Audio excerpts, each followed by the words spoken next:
Assalamualaikum warahmatullahi wabarakatuh. Sebelumnya perkenalkan, nama saya Siti Aisyah Kinanti dari Fakultas Guru dan Ilmu Pendidikan, Program Studi Pendidikan Guru Pendidikan Anak Usia Dini dari Universitas Sriwijaya.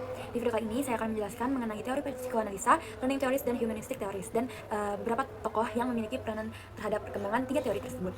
Langsung aja saya akan menjelaskan mengenai teori psikoanalisa. Apa itu teori psikoanalisa? Psikoanalisa atau psikoanalisis adalah teknik terapi untuk membantu individu untuk mencapai pemahaman yang lebih dalam terhadap diri mereka sendiri, untuk menyembuhkan luka-luka psikologis dan menciptakan perubahan positif dalam kehidupan sehari-hari. Menurut teori-teori psikoanalisis, proses terutama berlangsung secara tidak disadari atau di luar kesadaran dan sangat diwarnai oleh emosi. Nah, terdapat beberapa tokoh yang memiliki peran terhadap perkembangan teori psikoanalisa, yaitu yang pertama ada Freud atau nama lengkapnya Sigmund Freud. Freud adalah seorang Austria, keturunan Yahudi, dan pendiri aliran psikoanalisis dalam bidang ilmu psikologi. Freud lahir di Moravia pada tanggal 6 Mei 1856 dan meninggal di London pada tanggal 23 September 1939. Sigmund Freud menjadi pencetus pertama mengenai teori psikoanalisis. Teori tersebut digunakan untuk memberikan penjelasan mengenai kepribadian individu secara sistematis berdasarkan kualitas kejiwaannya. Psikoanalisis juga disebut psikologi dalam, yang alasannya adalah penerangan yang diberikan tidak hanya kepribadian yang tampak dari luar, tetapi juga kepribadian yang terdapat di dalam diri individu yang sifatnya tidak disadari. Nah, Freud menetapkan tiga struktur kepribadian manusia. Yang pertama yaitu id. Kepribadian ini disebut sebagai kepribadian bawaan lahir, yang dimana di dalamnya terdapat dorongan yang didasari pemenuhan biologis guna kepuasan bagi dirinya sendiri. Karakter khas pada aspek ini adalah tidak adanya pertimbangan logis dan etika sebagai prinsip pengambilan keputusan. Lebih sederhana, id berwujud pada gambaran nafsu, hasrat seksual, dan perasaan superior atau ingin berkuasa. Nah, yang kedua yaitu ego, yang dimana aspek kepribadian ini terjadi akibat pengaruh yang ia dapatkan dari apa yang terjadi di dunia atau di lingkungannya. Ciri khas dari aspek ini yaitu ego mengatur id dan juga superego untuk pemenuhan kebutuhan sesuai dengan kepentingan kepribadian yang terlibat. Artinya, berada dengan id yang hanya mementingkan diri sendiri, ego merupakan aspek yang mementingkan keperluan lebih luas, tidak hanya dirinya sendiri. Lalu struktur yang terakhir yaitu superego, yang dimana aspek kepribadian yang satu ini akan lekat kaitannya ke moral atau nilai kehidupan. Ranah superego berisi tukar batasan untuk membedakan mana yang baik dan mana yang buruk. Dengan kata lain, superego memiliki peran penting untuk menjadi penengah antara id dan ego, dan ia menjadi penekat dari sinyal yang dikirimkan aspek id serta memotivasi ego untuk melakukan hal yang menjunjung moralitas. Nah, pada teori Sigmund Freud, terdapat fase dalam perkembangan kepribadian. Menurut Freud, kepribadian seseorang mengalami perkembangan dalam 3 tahapan fase. Yang pertama yaitu fase infantil. Tahapan ini berlangsung sejak anak lahir hingga berusia 5 tahun. Naluri seks menjadi hal yang utama dalam pembentukan kepribadian anak tersebut. Pada range usia ini, Freud mengklasifikasikan fase infantil pada menjadi 3 fase, yaitu yang pertama fase oral pada usia 0 sampai 1 tahun, yang dimana seseorang akan mendapatkan kesenangan melalui segala sesuatu yang masuk melalui mulutnya. Contohnya aktivitas makan, minum, dan menghisap jari. Lalu yang kedua yaitu fase anal atau fase 1 sampai 3 tahun, yang dimana fase ini kesenangan bayi akan didapat dari aktivitas seperti buang air besar yang menggambarkan kepuasan karena hilangnya rasa tertekan dan tidak nyaman pada saluran pencernaannya. Lalu fase terakhir yaitu fase falik 3 sampai 5 tahun, yang dimana Freud memberikan pandangan bahwa pada fase ini seseorang akan mendapatkan kepuasan melalui organ kelaminnya. Contohnya paling sederhana yaitu seseorang akan mulai menyukai lawan jenisnya, yang dimana anak dan selama ini memandang ibu sebagai sumber cintanya dan beranggapan bahwa ayah adalah saingannya, dan munculkan perasaan cemas karena khawatir cinta ibunya tersebut. Lalu fase kedua ada fase laten, yang dimana fase laten ini pada usia 5 sampai 12 tahun, yang dikenal juga sebagai fase pubertas atau puberti. Yang menjadi ciri khas dari fase ini adalah seseorang mulai merasa malu dan mementingkan aspek moral, yang Freud mengistilahkannya dengan kemampuan sublimasi, sebuah kemampuan yang mengganti kesenangan seksual dengan kesenangan lain yang sifatnya non seksual. Lalu fase yang terakhir yaitu fase genital atau fase ini tuh berada pada usia 12 tahun sampai dewasa, yang dimana tahapan ini seseorang mulai menyalurkan keinginan seksual mereka melalui objek luar. Contohnya saja keikutsertaan pada sebuah komunitas, menikah dengan orang yang dia cintai, dan karir. Tokoh yang kedua yaitu Erik Erikson atau nama lengkapnya Erik Hamburger Erikson. Erik Erikson adalah seorang psikolog dan psikoanalisis terkenal yang mengembangkan teori perkembangan sosial dan kepribadian yang berfokus pada tahap-tahap perkembangan yang dialami di individu sepanjang hidup mereka.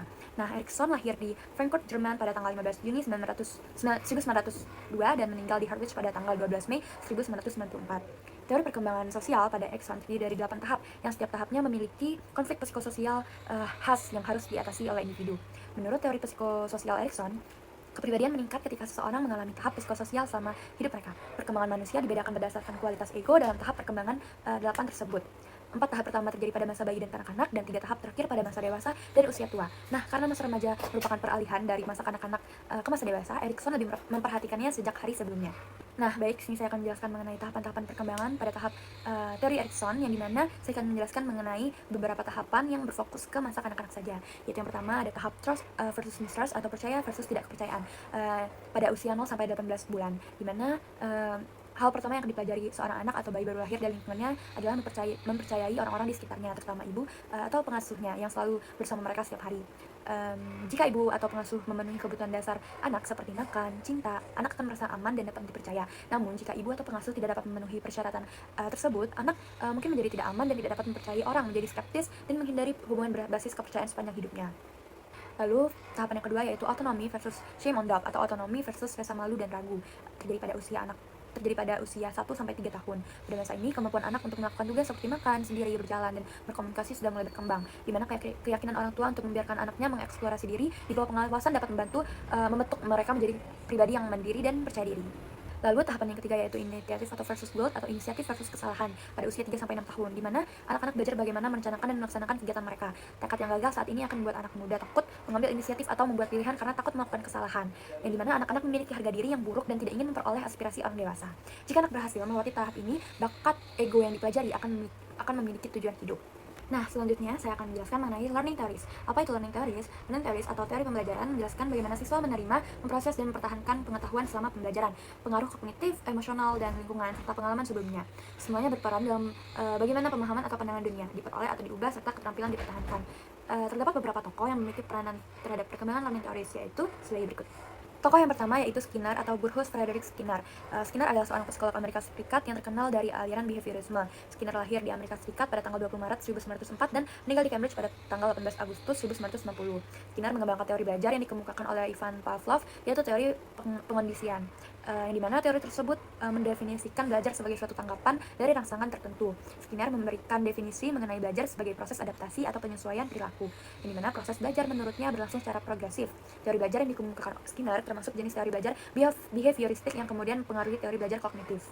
Nah, Skinner percaya bahwa suatu perubahan tingkah laku seseorang akan ada konsekuensinya. Selain itu, Skinner juga yakin bahwa setiap orang pasti akan belajar demi meningkatkan atau menguatkan tingkah lakunya agar tidak mendapatkan ganjaran yang buruk.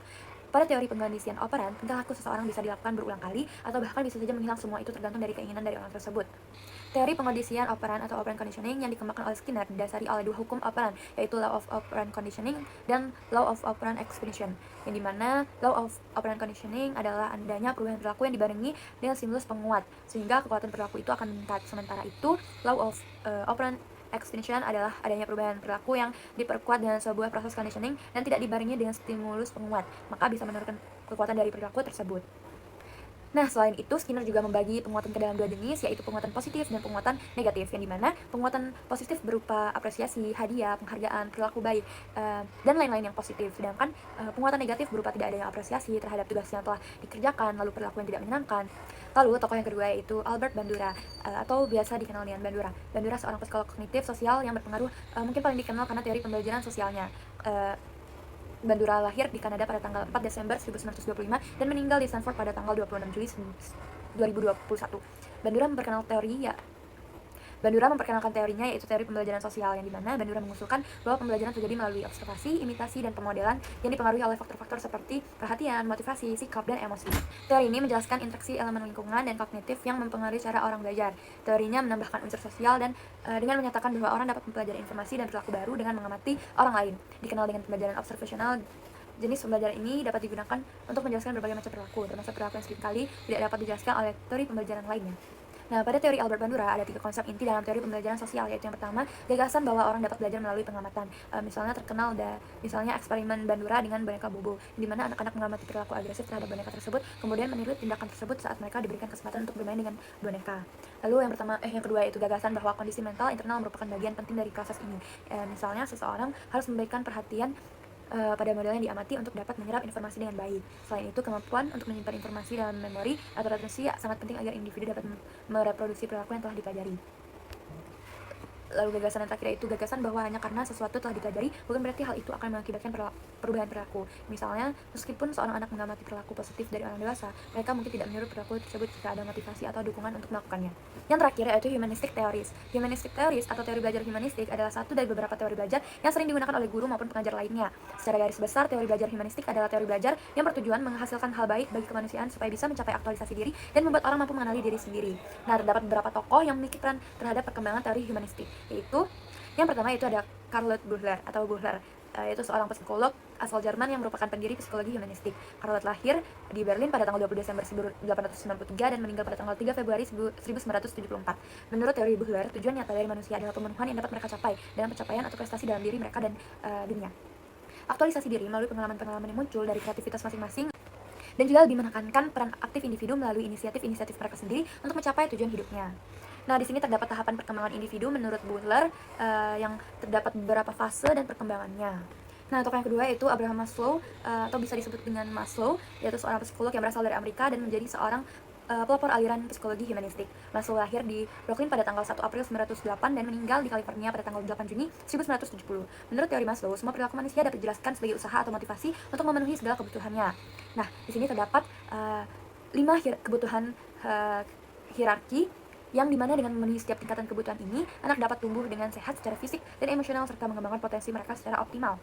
Nah, tokoh yang terakhir yaitu Rogers atau Carl Rogers, seorang psikolog Amerika yang merupakan salah satu pendiri psikologi humanistik dan dikenal terutama karena psikoterapi yang berpusat pada orang. Rogers lahir pada tanggal 8 Januari 1902 dan meninggal di California pada tanggal 4 Februari 1987. Menurut teori Rogers, jika seorang diberikan kebebasan dan dukungan emosional untuk bertumbuh, mereka bisa berkembang menjadi manusia yang berfungsi secara penuh. Adanya dukungan dari lingkungan yang menerima dan memahami situasi terapeutik, seseorang akan mampu memecahkan masalahnya sendiri dan berkembang menjadi individu yang mereka inginkan. Nah, di sini menurut Rogers, setiap individu memiliki 2 karakter diri, yaitu yang pertama diri yang kita rasakan sendiri, yang merupakan persepsi kita tentang diri kita yang sesungguhnya, real self. Atau yang kedua yaitu diri kita yang ideal atau yang diinginkan, yang merupakan persepsi kita tentang diri kita yang kita inginkan. Baik, itu saja penjelasan dari saya mengenai teori psikoanalisa, latent theories, dan humanistic theories, dan beberapa tokoh yang memiliki peran terhadap perkembangan 3 teori tersebut. Semoga video ini dapat bermanfaat. Wassalamualaikum warahmatullahi wabarakatuh.